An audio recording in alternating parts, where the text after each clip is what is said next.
Right, okay. So, my name's Danielle, and I am here in South Korea. I'm in a town called Boryeong. I'm on the west coast. In fact, I'll show you on a map. So, this is South Korea. This is Seoul, here. So, that's the capital. And I live just down here on the coast here in a place called Boryeong. It takes 15 minutes by bus to get to the beach, which is nice, although I've only been once since I arrived because it's cold. So hold on, now I've moved the camera, I'm just going to have to check that you can see me again. I'll just check, leave my hand there. Yeah. Okay, so that should work. Okay, so this is a bit of an issue really, because my friend Gregghead got me a video camera so I could make videos for him. And so I brought the camera and I brought the cable to plug the camera into my computer thinking that would charge it. But it turns out it doesn't charge it, it just is like a USB, I suppose.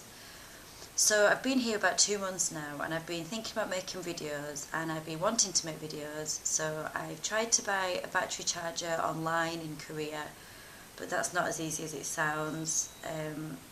We did actually get one and it was the wrong one, it was for something else, and so I've had to send that back. I've asked my mum to look for the charger at home and post it, but the postage will probably just be more than me actually buying a new one. So then I remembered that this camera has video on it, so I'm just going to try to do it on here. So I'm sorry I failed, Greg, for 2 months, and let's hope that I can make up for it. So this one might be quite long, I hope that's okay, because I've got quite a lot to say, obviously. So let's start with, what should we start with? I'm in Korea, I'm teaching English at a school, an elementary school. By that I mean primary school, but here they say elementary because they taught American English.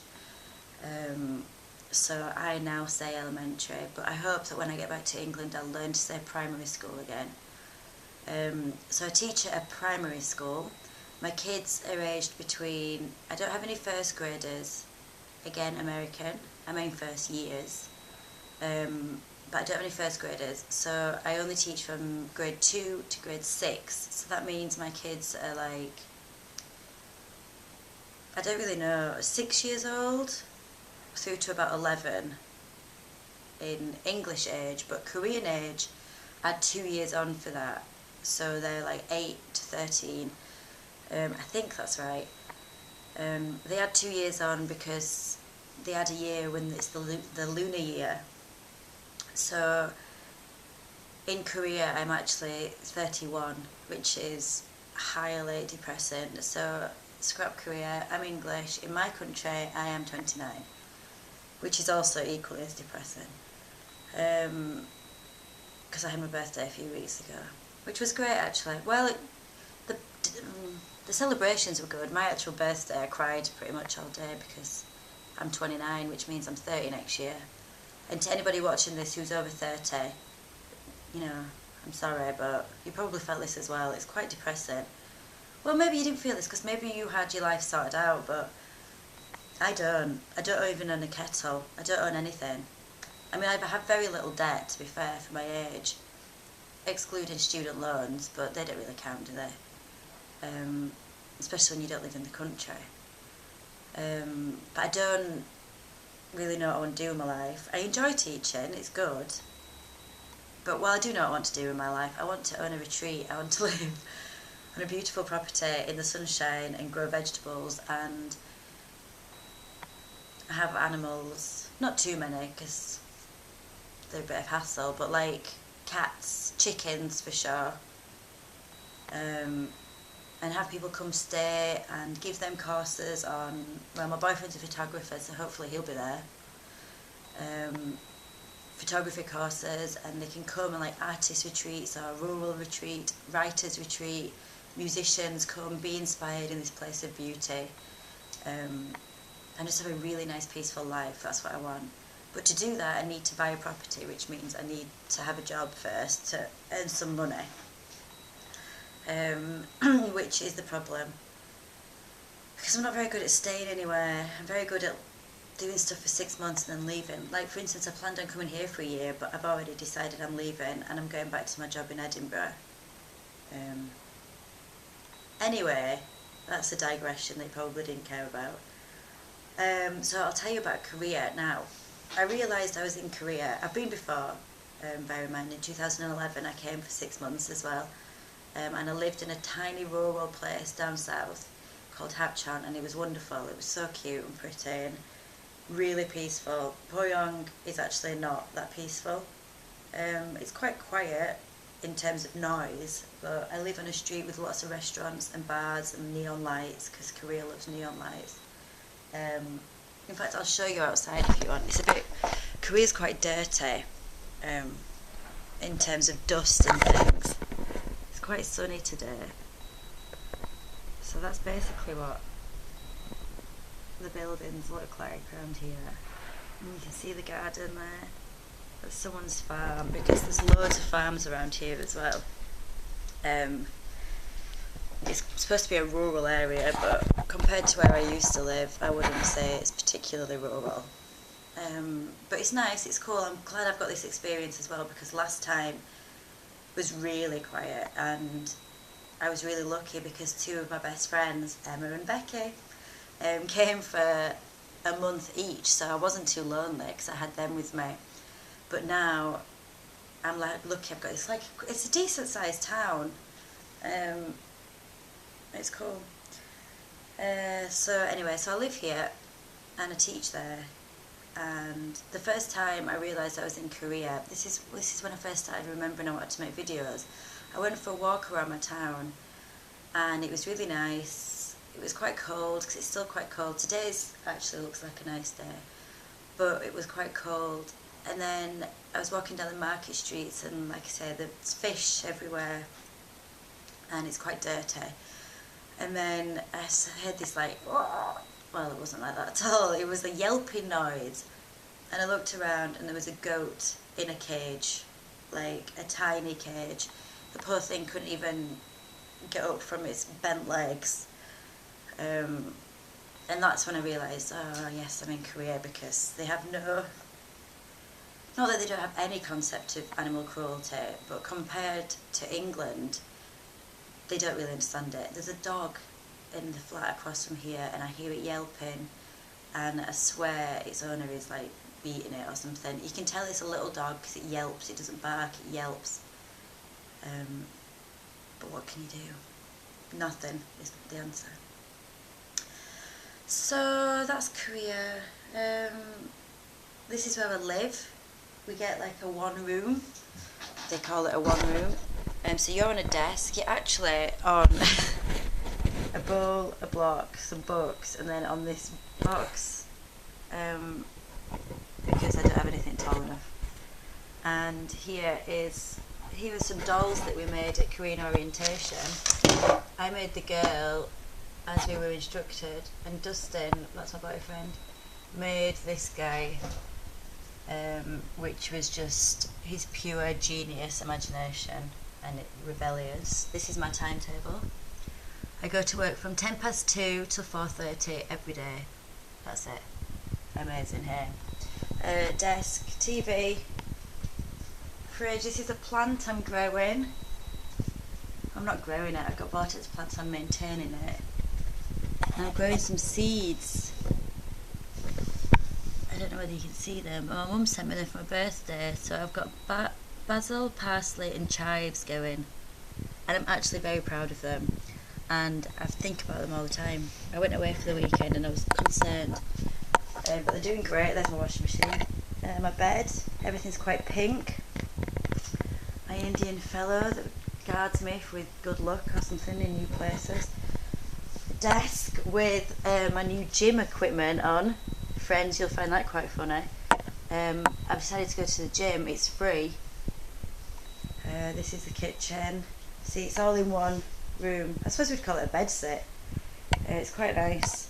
Wardrobe, coats, shoe cupboard because you take your shoes off in Korea. So I've got these cool little slippers on, and my bathroom. And they don't have shower curtains and they don't have bathtubs in Korea. So my shower is there, as you can see, and it just kind of goes anywhere and everywhere. So you have to, well, you don't have to, but designate a towel to wipe in everything clear. The toilet, because you don't want to put your face on the dirty towel. Well, I don't. So this is where I live. It's pretty cool, I like it. I wonder if we've got anything Korean I can show you. This is upside down. No, it's not. This is the right way up. This is Korean writing. No, it's totally upside down. This says, if I'm right, this is ch, ch. This is a o, so cho. I'm not sure what this is. K. Yeah, k. That's a hard GK sound. So choco, oh, choco. Check. Oh, chip. Choco chip. Because this is like a B and a P sound together. So p, p, p, p, p. Choco chip. Because they're chocolate chip cookies. This is ramen, which is actually in Chinese writing, so I won't even try and decode that.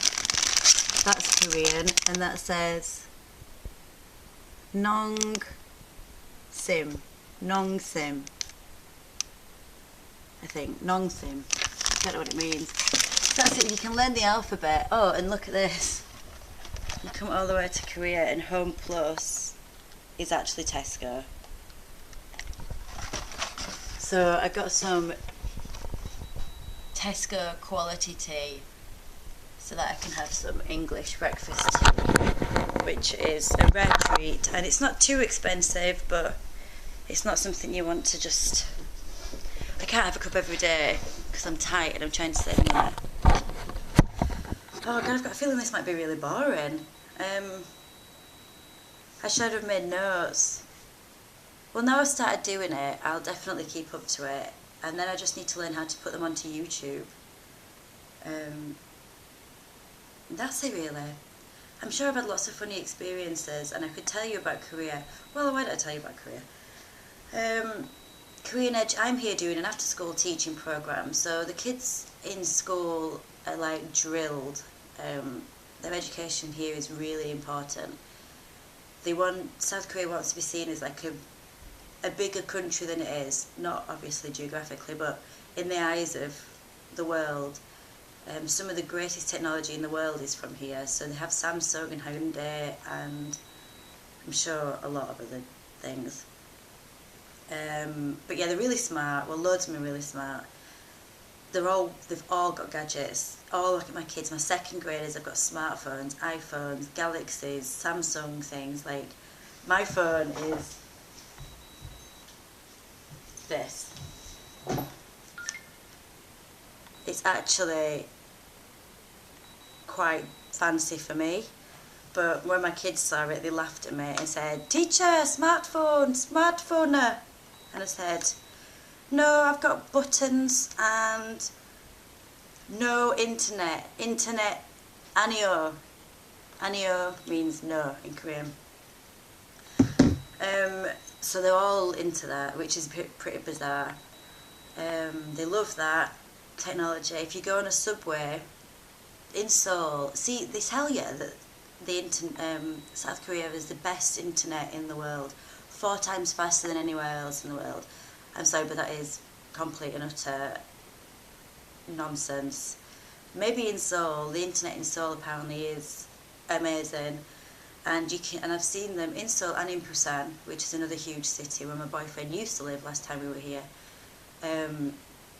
On their like smartphones, doing video messaging on a phone, on the subway, or watching live TV on the subway.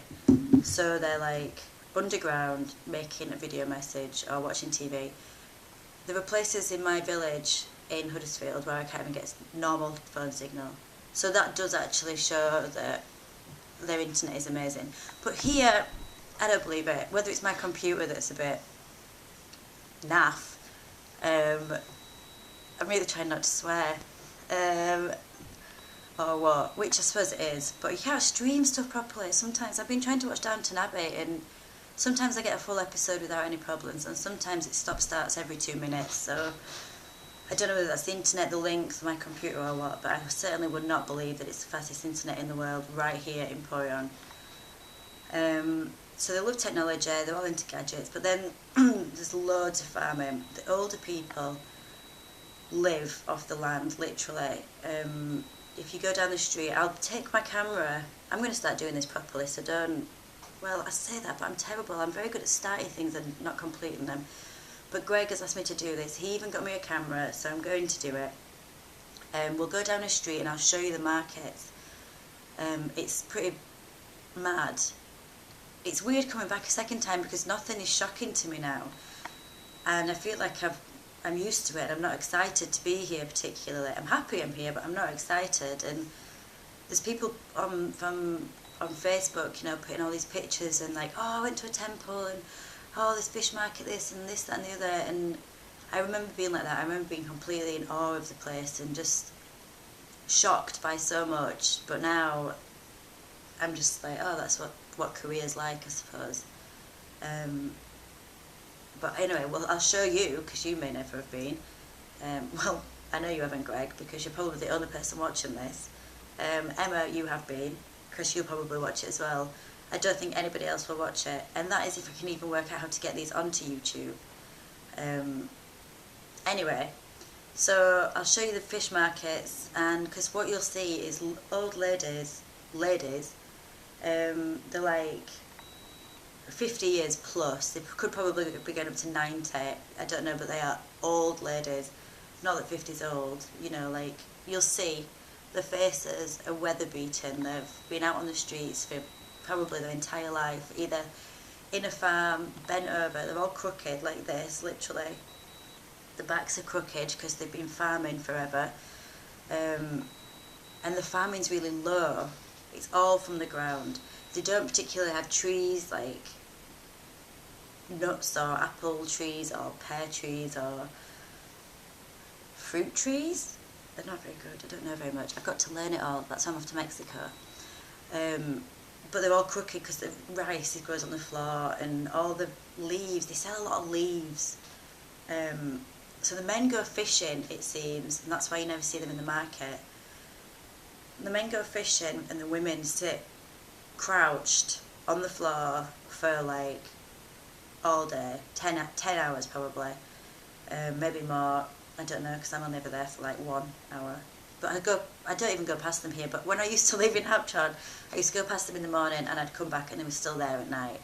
But I'll go show you them. And then they all go to this thing called a jinjibang, which is a public bathhouse. So they go and they scrub themselves. They scrub themselves raw, and it's incredible to see because you go to these jinjibang and it's quite... They were amazing places, they're brilliant. I've been meaning to go to one, I've not been this time. But you go and you get naked and you go through and it's like giant sauna baths. So they're hot baths, and there were showers on the sides of the walls, and there were cold plunge pool, and there were jet pools, and then there's like a steam room, a sauna room. But you go in and these ladies go and they are filthy, like filthy, dirty, and they scrub themselves and you can see the dirt coming off them in pools on the floor, just filthy water. And they just, because they've either been by the streets selling, and like I say, the streets are dirty. There's not, apparently the pollution here is pretty bad. So they've got car fumes, they've got dust, because there's a lot of open land as well. It's just quite a dusty place. I don't think dirty is a very nice word, but dusty. So they sit by the roads selling this produce, or they're in the farms picking it, so they're filthy. So they go to a jinjibang, which as a white person is quite an experience, especially when, well, I've got boobs, obviously, I'm a woman, but like, they're ample. So I went in, naked and white, and they all stared at me, obviously.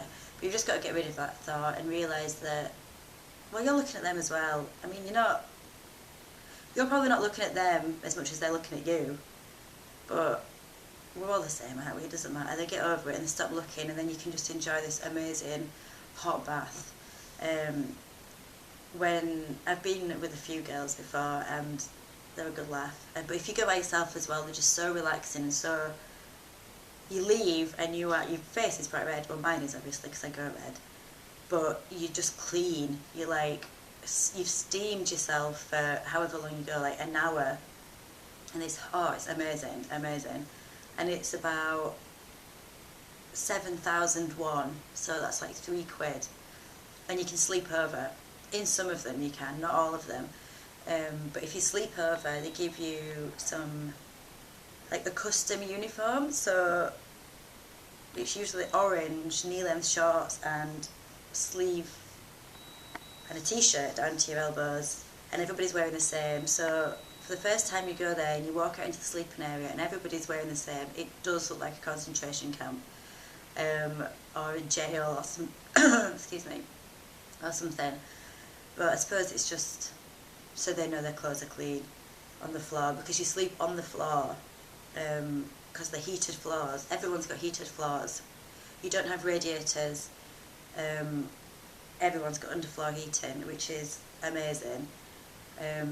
So you sleep on the heated floors, and they give you a pillow, which is not a pillow, it's a brick. It is rock solid, so I would not recommend using that. Take some scarves or your cardigan or whatever and use that so you can actually have some sleep. But also, sleep in the women's only bit if you're a woman, obviously.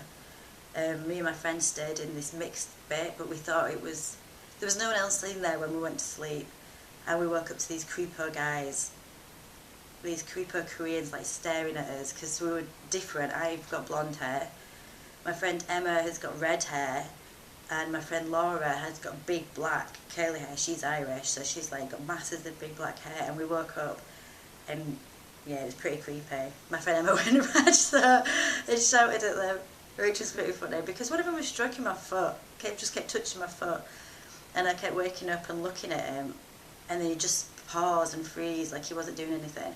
I mean, they're quite safe people in general. You never really feel like you're going to get raped or robbed or murdered or anything like that, but still, they're curious and creepy. That was creepy.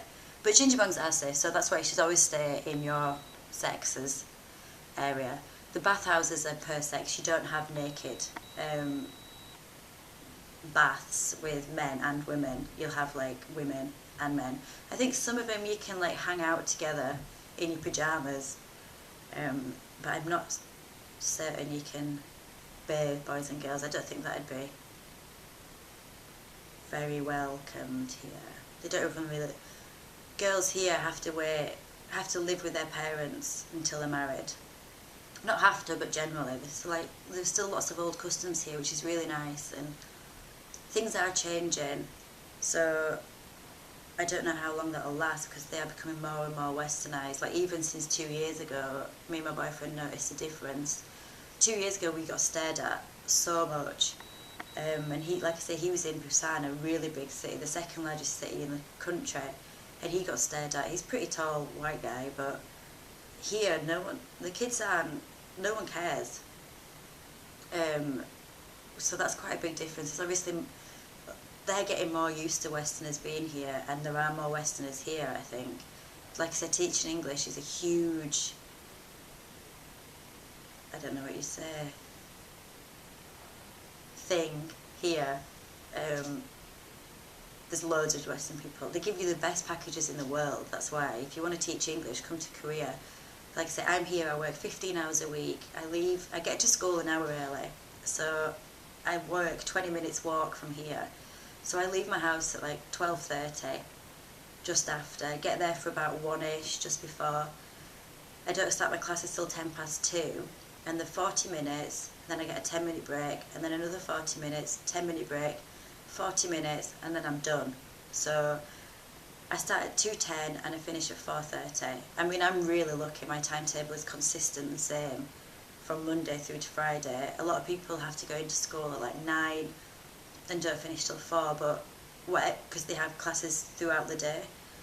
But regardless of whatever it is, you're working 15 hours, you're teaching 15 lessons.